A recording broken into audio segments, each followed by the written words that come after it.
자, 오늘은 사이소리 현상과 사이시옷 표기에 대해서 공부를 해보도록 하겠습니다. 자, 문제가 이 부분에 대해서 꽤나 종종 자주 출제가 되는데, 암기된 지식으로 풀 수 있는 문제가 많이 출제되기보다는 이해력이나 적응력을 가지고 묻는 문제가 더 많이 나오는 것 같아요. 하지만 여러분들이 어느 정도의 지식을 갖추고 있으면 이해하고 적용하기가 훨씬 수월하기 때문에 선생님이 지금 오늘 정리해온 요 정도는 기억을 좀 하고 있으면 여러 다양한 문제에 제대로 적응을 할 수 있지 않나 싶습니다. 자, 같이 한번 보도록 할게요. 자, 먼저 큰 별표를 한번 볼게요. 큰 별표. 자, 이렇게 보면 사이소리는 발음에 관한 현상이고 사이시옷은 표기에 관한 것이다. 자, 이렇게 구분 지어서 정확히 이해를 할 필요가 있습니다. 가끔 이 두 가지를 굉장히 혼돈하거나 헷갈려 하는 학생이 굉장히 많은 것 같아요. 그래서 사이소리는 발음에 관한 것으로 좀 이해를 하고 사이시옷은 표기에 관한 것이다. 자, 이렇게 이해를 하면 헷갈리지 않을 수 있을 것 같습니다. 자, 먼저 사이소리 현상을 볼게요. 자, A 더하기 B, 즉 합성명사를 이룰 때, 즉 이 얘기는 어근 더하기 어근으로 만든다는 얘기죠. 자, 합성명사를 이룰 때 발음에 변화가 생기는 거다. 자, 명칭 그대로 이해를 좀 하면 되겠어요. 둘 사이에 소리가 나는 현상이다. 자, 이렇게 이해를 하면 되겠고, 자, 유형을 선생님이 크게 이해하기 쉽게 작은 동그라미로 크게 세 가지로 정리를 좀 해봤습니다. 자, 먼저 첫 번째 유형을 살펴보도록 할게요. 자, 첫 번째 유형은 유성음 더하기 안울림 예사소리. 자, 이렇게 정의를 한번 해봤습니다. 자, 그래서 보면 자, 유성음이 이제 울림소리죠. 모든 모음과 니은, 리을, 미음, 미응, 나라, 마을, 니은, 리을, 미음, 미응, 뭐 노란 양말, 뭐 여러 가지로 여러분들이 좀 기억을 하면 좋을 것 같아. 자, 그래서 안울림 예사소리는 자, 그드, 브스즈, 자, 기역, 디귿, 비읍, 시읒, 지읒 이런 식으로 좀 기억을 해놓으면 여러 가지 문제를 푸는데 도움이 될 거야. 자, 이렇게 조건으로 만났을 때 뒤에 소리가 된 소리로 변한다. 쌍자음으로 변한다. 자, 이렇게 이해하면 될 것 같고, 자, 예시로 두 가지를 들어놨어. 하나는 사이시옷을 표기하는 경우, 또 하나는 사이시옷을 표기하지 않는 경우. 자, 그렇다면 사이시옷은 어느 때 표기하냐? 다시 여기 아래에 큰 별표로 보면 사이소리 현상이 발생할 때 앞말이 모음으로 끝나면 사이시옷을 적는다 이렇게 되어 있지. 자, 그래서 여기 예시를 보게 되면 초 더하기 불, 자, 합성 명사고 앞말이 오 모음으로 끝나기 때문에 사이시옷을 표기를 한다. 자, 그래서 뒤에 비읍이 된 소리와 돼서 뿔로 발음이 되는 것을 확인할 수 있겠지. 자, 그 다음 산 더하기 길, 산길을 보면 역시 앞 조건이 유성음으로 끝나고 뒷 조건이 기역으로 시작되고 있기 때문에 뒤에 기역이 된 소리로 발음되는 것을 확인할 수 있을 거야. 자, 동그라미 2번 유형 두 번째를 보도록 할게. 자, 동그라미 2번은 모음 더하기 미음 니은이지. 자, 이렇게 만났을 때 니은 소리가 첨가된다. 자, 혹은 덧난다. 혹은 덧생기다. 자, 여러 가지로 설명이 가능해. 자, 그래서 예시를 보게 되면 자, 이 더하기 몸. 자, 이렇게 만났을 때 역시 합성 명사고 앞말이 모음으로 끝나기 때문에 표기는 사이시옷이 들어가 있고 발음을 안에 보면은 니은이 하나 첨가되어 있는 걸 확인할 수 있겠지. 자, 역시 코 더하기 날도 앞말이 모음으로 끝나니까 사이시옷이 표기가 되어 있고, 자, 그 다음에 발음을 보면 발음 안에 니은이 첨가되어 있는 것을 확인할 수 있을 거야.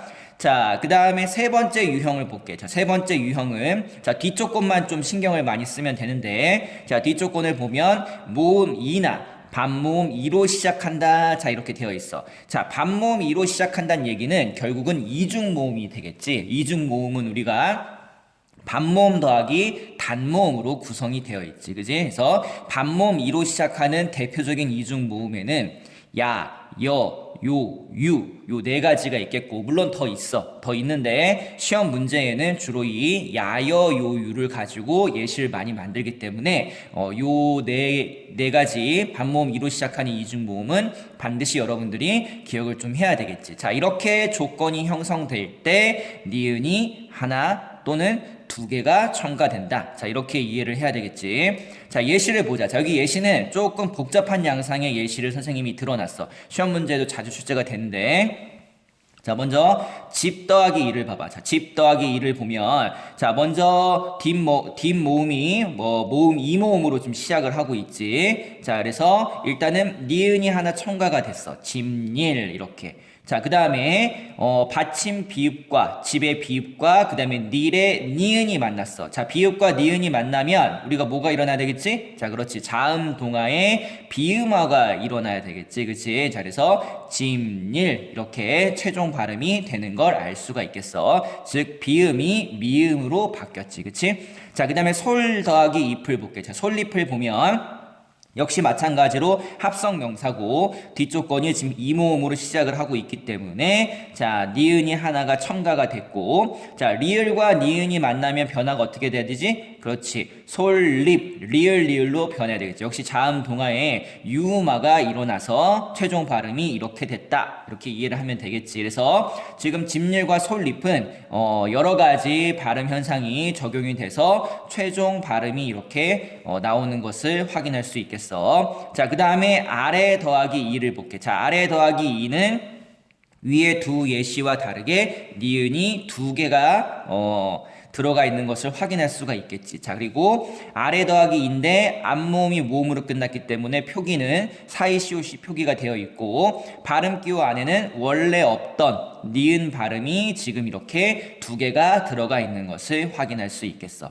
자, 밑에 예외가 나와 있어. 은, 돈, 콩, 밥, 기와 집 전부 다 합성 명사지. 은 더하기 돈, 콩 더하기 밥, 기와 더하기 집 이렇게 합성 명사를 이루고 있고 조건도 우리 여기 유형들을 만족시키고 있다고 할 수가 있는데 발음이 어떤다? 은돈, 은돈이 아니라 그지? 은돈 이렇게 발음하지. 즉 사이소리 현상의 조건을 만족시키고 있으나 발음이 사이소리 현상처럼 일어나진 않고 있는 것을 확인할 수가 있어. 자, 이것은 우리가 어떻게 사이소리 현상을 이해를 해야 되냐? 사이소리 현상은 수의적 현상으로 100% 적용되는 규칙이 아니다. 이렇게 이해를 해야 되겠지. 즉 예외도 많다. 그리고 사이소리 현상은 아직도 논란이 되는 부분들이 많이 있어. 그래서 논란이 되는 부분들은 시험 문제에 잘 출제되지 않고 좀 논란이 되지 않는 부분들 위주로 출제가 되고 있다. 자, 이렇게 이해를 좀 하면 될 것 같아. 그래서 여기 선생님이 정리해 놓은 1번, 2번, 3번 정도만 기억을 하고 있다면 문제를 푸는데 크게 어려움이 없을 것 같아. 자, 그 다음에 아까 사이쇼 표기는 선생님이 설명을 좀 했지. 자, 그 다음에 선생님 밑에다가 니은 첨가와 경음화를 같이 실어놨어. 자, 이 두 가지를 여기서 언급하는 것은 이유가 있어. 자, 어떤 이유냐? 이 니은 첨가와 그 다음에 사이소리 현상 또는 경음화와 사이소리 현상을 좀 비교해서 우리가 공부할 필요가 있고 어느 정도 비슷한 부분들이 있기 때문에 그런 부분들을 헷갈려하지 말라고 선생님이 여기다 실어놨습니다. 자, 그럼 먼저 니은 첨가를 한번 보도록 할게. 자, 니은 첨가를 보게 되면 제29항 합성어 및 파생어에서 앞 단어나 접두사의 끝이 자음이고 뒤 단어나 전미사의 첫 음질이 이야 요요유인 경우에 니은음을 첨가해 발음한다. 자, 뒤쪽 건을 먼저 봐봐. 이야 요요유 이렇게 해놨어. 그치? 자, 이거 풀어서 다른 말로 한번 설명을 해보면 이 모음 또는 반모음이로 시작하는 야여 요유 이렇게 이해를 해도 되겠지. 이 조건은 뭐하고 비슷하지? 그렇지. 여기 지금 위쪽에 동그라미 3번을 보면 여기 나와 있는 이야 여요유랑 굉장히 흡사한 것을 알 수가 있어. 그치? 자, 그 다음에 앞조건을 봐볼게. 니은 첨가의 앞조건을 보면 합성어 및 파생어에서 이렇게 되어 있어. 즉 합성어라는 것은 어근 더하기 어근이고 파생어는 어근 더하기 접사겠지. 자, 이런 경우에 그지? 이렇게 조건이 형성된 경우에 니은 첨가가 일어나는데 예시를 가지고 우리가 좀 더 자세히 살펴보도록 하자고. 자, 솜니부를 볼게. 솜니부를 보면 솜 더하기 이불이야. 자, 합성 명사고 자, 뒷조건을 보면 자, 앞말이 보면은 지금 미음으로 끝나고 있고, 자, 뒤쪽 권을 보면 이 모음으로 시작을 하고 있어. 자, 그리고 지금 발음 교환에 보면 지금 니은이 하나 첨가되어 있는 것을 확인할 수 있어. 자, 그렇다면 이 솜니불은 우리가 어떻게 이해를 할 수가 있다?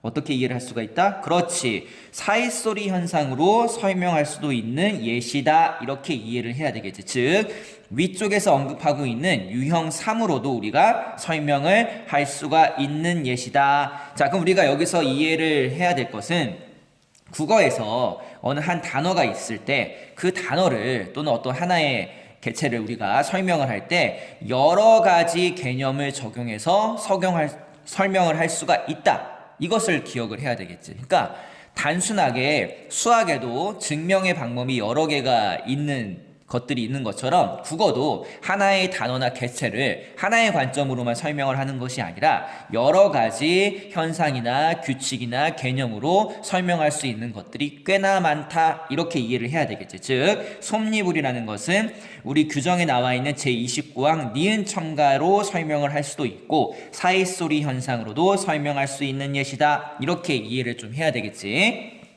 자, 반면에 맨입을 봐봐. 맨입. 자, 맨 더하기 입이지. 맨손, 맨발 뭐 이런 것도 있어. 자, 이제 맨은 접두사가 되는데, 자, 결국은 이게 합성어냐 파생어냐라는 것을 여러분이 좀 구별을 할 필요가 있는데, 합성어냐 파생어냐를 구별할 때는 접사의 개념을 가지고 좀 적용을 좀 하면 되겠지. 즉 접사라는 것은 어근에 달라붙었을 때에만 어근의 뜻을 좀 더 첨가해 준다. 그지? 덧붙여준다. 이렇게 이해를 해야 되겠지. 그러니까 접사라는 것은 단독으로 쓰였을 때는 실질적인 뜻을 가지고 있지 않은 애들이다. 이렇게 이해를 하면 되는 거야. 그럼 선생님이 자, 이렇게 한번 사고 과정을 해볼게. 자, 친구에게 질문을 해. 맨이 뭐야? 이렇게 물었어. 그랬더니 친구가 남자? 이렇게 답변을 했어. 자, 우리가 보통 이렇게 맨 하게 되면 영어의 맨으로 인식을 많이 한단 말이야. 자, 그런데 선생님은 친구한테 질문을 했을 때 맨입의 맨이 뭐냐고 의도를 가지고 질문을 한 거야. 그런데 친구는 그렇게 인식을 못해. 자, 이 얘기는 우리 대중들에게 맨이라는 얘는 단독으로 쓰였을 때는 맨입의 맨으로 인식되지 못한다. 그 얘기는 결국은 단독으로 쓰였을 때는 실질적인 의미를 갖지 못하는 아이다. 이렇게 좀 이해를 하면 되겠지. 자, 결국은 여기 나와 있는 맨이라는 얘는 입과 손, 발 같은 어근에 달라붙었을 때만 뜻을 부여한다. 이렇게 이해를 좀 하면 되겠지. 자, 결국은 맨입은 파생어가 되겠고 파생어이기 때문에 니은 첨가로는 설명을 할 수 있는데 사이소리 현상으로는 설명을 하지 못한다. 자, 왜냐면 사이소리 현상은 합성 명사여야지만 가능하지. 그지? 이해됐지? 자, 그래서 솜니불은 사이소리 현상으로도 설명할 수 있지만 맨입은 사이소리 현상으로 설명할 수 없는 예시다. 자, 이렇게 이해를 해야 될 것 같아. 자, 그리고 경음화를 봐봐. 자, 우리 국어의 경음화는 결국은 된소리라는 얘기지. 된소리 대기라는 얘기지. 경음화는 유형이 상당히 많아. 그래서 실제로 규정을 보면은 유형이 한두 가지만 나와 있는 게 아니라 쫙쫙쫙쫙쫙쫙쫙 엄청나게 많이 유형이 나와 있거든. 자, 그 중에서 가장 대표적인 경음화의 유형 중에 하나가 이 제23항이야. 자, 기역, 디귿, 비읍 뒤에 연결되는 기역, 디귿, 비읍, 시읒, 지읒은 된소리로 발음한다. 간단히 그드브 더하기 그드브스즈. 자, 이렇게 입에 좀 붙여놓으면 되겠지. 자, 그래서 국 더하기 밥. 기역으로 시작하고, 자, 비읍으로 시작하는, 기역으로 끝나고, 자, 비읍으로 시작하는 애가 만났을 때 뒷소리가 된소리와 된 것을 확인할 수 있고, 자, 역시 피읍이 일단 비읍으로 바뀌어야 되겠지, 얘들아. 그치? 비읍으로 바뀌고, 그 다음 지읒과 만났을 때 역시 쌍지읒으로 발음되는 것을 확인할 수 있어. 자, 그럼 얘는 누구하고 상당히 비슷해? 그렇지, 여기 봐봐. 산기라고 상당히 비슷하지. 그죠? 자, 그래서 여러분들이 이 두 예시가 같은 조건으로 인식할 수가 있는데 그러면 안 되고 좀 구별을 좀 지을 필요가 있지. 그러니까 둘 다 된소리와 되는 것은 맞는데 어떤 조건이나 설명하는 개념은 좀 다르다. 이렇게 구별 지어서 기억을 할 필요가 있을 것 같아. 자, 그래서 오늘은 사이소리 현상과 사이시오 표기에 대해서 정리를 좀 해봤는데 이렇게 좀 생각을 하면 될 것 같은데 이 영역의 문제를 학생들이 만나면 좀 어려워해. 문제가 어마어마하게 자주 출제되지도 않을 뿐더러 이해력과 적용력을 묻는 문제가 많은데 그게 좀 쉽게 내기보다는 좀 어렵게 내는 경우가 많아. 자, 그렇기 때문에 여러분들이 오늘 선생님이 정리해준 이 정도의 지식을 좀 기억을 갖고 있으면 이해하고 적용하는데 훨씬 도움이 되지 않을까 싶습니다. 자, 오늘 선생님이 사이소리 현상에 대해서 좀 정리를 좀 해봤고, 다음 시간에도 자, 이렇게 문법의 어떤 개념이나 또는 선생님이 중요한 문제를 들고 간단히 수업을 좀 하도록 하겠습니다. 자, 다음 시간에 또 볼게.